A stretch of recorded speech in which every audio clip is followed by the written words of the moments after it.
Nazim breaking news है अवां खे अपडेट कंदा हलूं त लाड़काणो जी शेख ज़ैद अस्पताल में नीगर इलाज दौरान फौत थी वियो आहे। अफ़सोसनाक ख़बर आहे अवां खे अपडेट कंदा हलूं। ॻोठ अलाबख्श मुगैरी वासी नीगर सदाम मुगैरी फौत थी वियो आहे।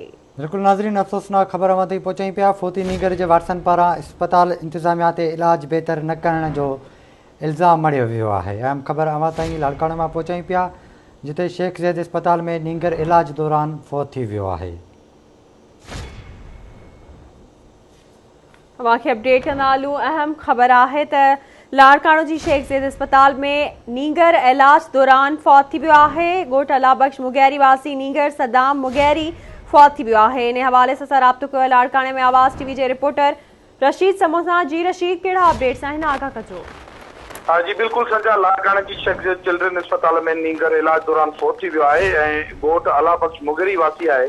11 वरियनि जो नीगर सदाम उन जो पुटु आहे खमीसो मुगैरीअ जो, जंहिंखे वारस इलाज लाइ लाड़काणे जी चाटका अस्पताल जे चिल्ड्रन अस्पताल खणी आया, जंहिंजो हुते इलाज हलंदड़ो ऐं सदाम उनजे वारसनि जो चवणु आहे त सदाम जी अचानक जेको आहे उनखे झटका थी रहिया हुया ऐं उनजी जेकी तबियत हुई तमामु घणी ख़राब थी वई ऐं जंहिंजे करे असां चिल्ड्रन अस्पताल खणी आयासीं। पर उनजे वारसनि जो चवणु आहे त उनजो जेको इलाजु आहे उहो बहितर न थी सघियो, जंहिंजे करे जेको नीगर आहे उहो पहुती आहे ऐं वारसनि में जेको आहे रोज़ नालो पइजी वियो आहे। नीगर जे लाश वारा रोई रहिया आहिनि। उन्हनि जो चवणु आहे त असां जेको आहे त पंहिंजे नीगर खे इलाज लाइ खणी आयासीं, पर हिते बहितर जेको हुनजो इलाजु हो उहो न थी सघियो, जंहिंजे करे हू हिते फौत थी वियो आहे। हिन वक़्तु जेको लाश आहे नीगर जो उहे वारस एम्बुलेंस जे ज़रिए खणाए रवाना थी विया आहिनि ॻोठ तरफ़। जी